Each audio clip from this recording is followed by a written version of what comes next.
All right, so when you're doing this LVP, when you're doing the next one, you click them. You take this little edge, you take this edge, click it inside of this one.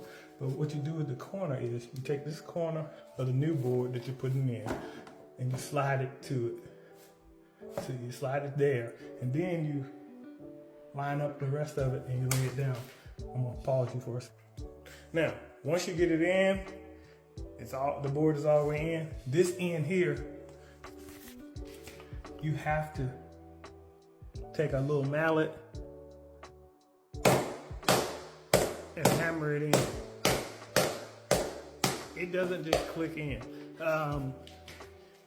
This is Traffic Masters, so I don't know if that's just Traffic Master or all, but seems like the last ones I didn't have to hammer the edge in, but whatever.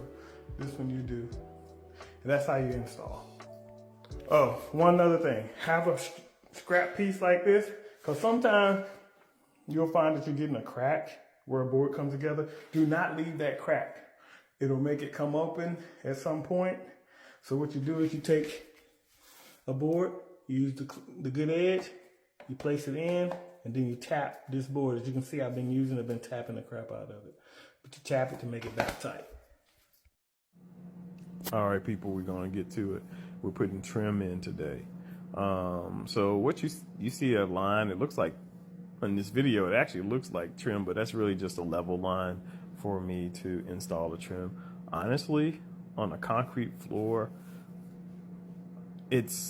for me, there is a slope on this floor that I didn't realize.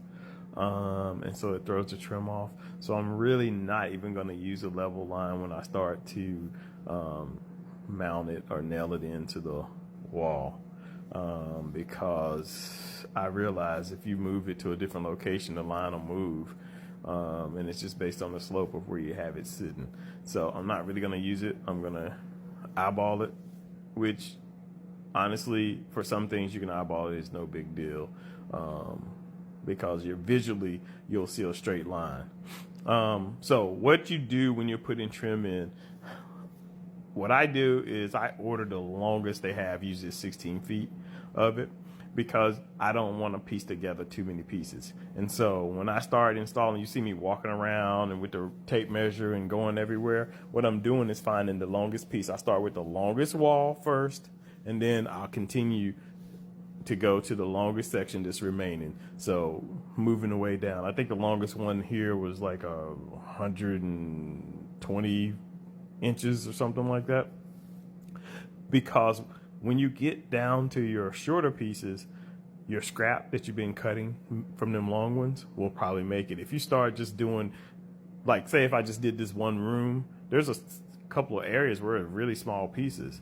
If I would have went ahead and done those, then when it came time to go to another bigger section with a longer piece, it might be one where I have to piece together to make it. It'd be the same amount of linear feet for sure, but you don't want to have to piece together a long piece. Like every one of those walls in there have one solid piece. And you're like, well, the one solid piece, when you look at it, looks way better than the ones that you piece together. Now, don't get me wrong. Now, I can slice them together on an angle and they look pretty good, but you can still see it. Once the caulk start to shrink a little bit, you'll see it. So it's better just to have one solid piece. And over here, I moved the camera so you guys can see that I'm also doing this section.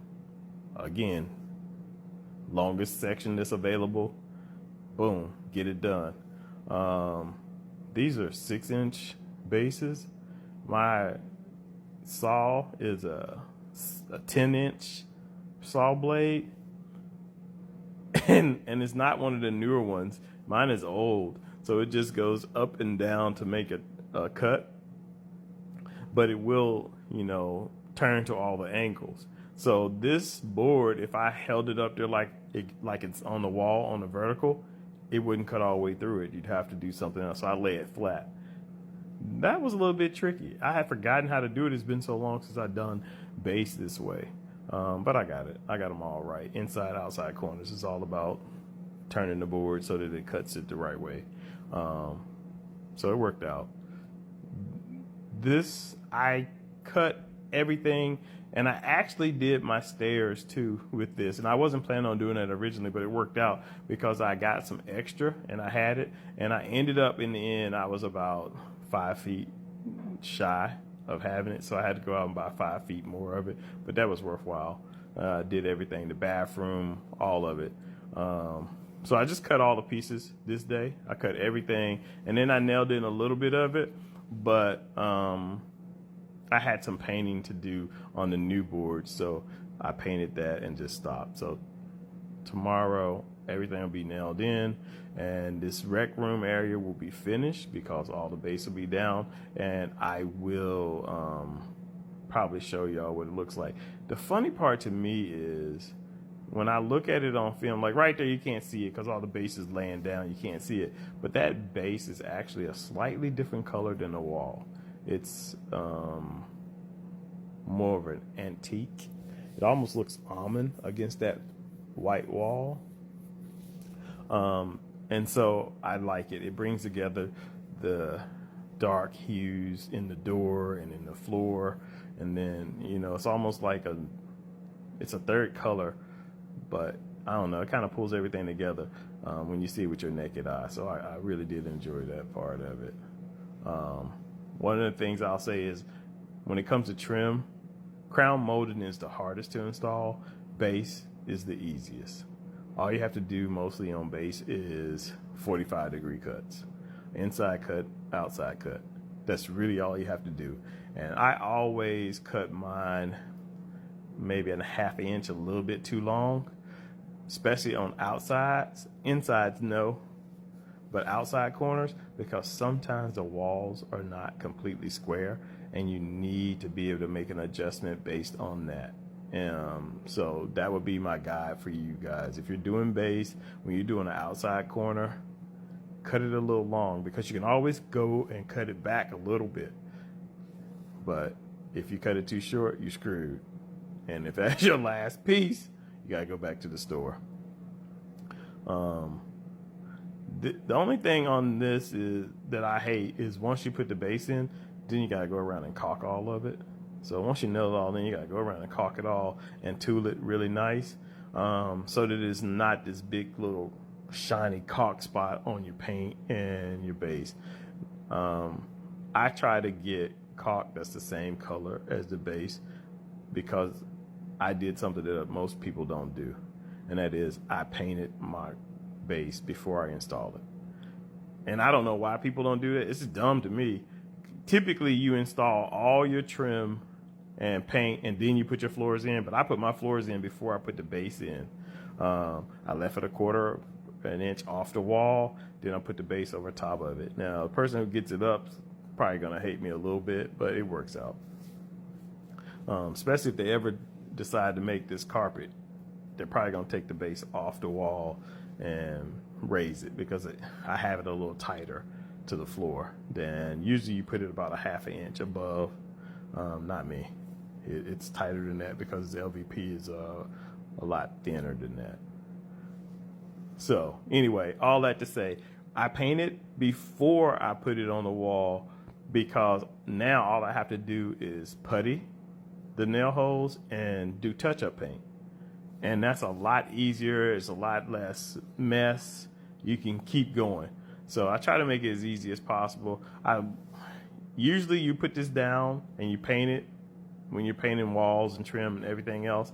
Then when you install your floors, you still have to come back and put shoe molding on, because you leave a gap and you can't slide every piece up under the base, because it'll be too long when you're trying to get it on, and it's just difficult. You can't do it. So you leave it away from the base and you end up having way more than a quarter of an inch that you have a gap for. So you get the shoe molding to go around. I was trying to avoid that. I did not want the extra pieces of shoe. Now there are some areas that I will be using shoe, like where it meets the stairs, that lower part. There's no way for me to get up under those stairs to cover up the edge, so I'll be using a little shoe there. And over at the door, there is a wooden base on it. The exterior door, it's just the way it was installed, the way it was made. And so you can't get under that either, so there'll be a little shoe there, but that's it. Saves a lot of money and time and labor. But that's what you're seeing here. It's me installing it. Hopefully tomorrow, when I have it all, like, see right there in that left corner, it's laying up there where you can see it, but you can't really see the color difference. That in real life, that color is amazing change, and it brings all of the brown and yellow hues out of that floor and the dark, the contrast. It looks pretty good together. I'm kind of proud of it. The only thing I wish I would have done was got fancy lights. All right, later.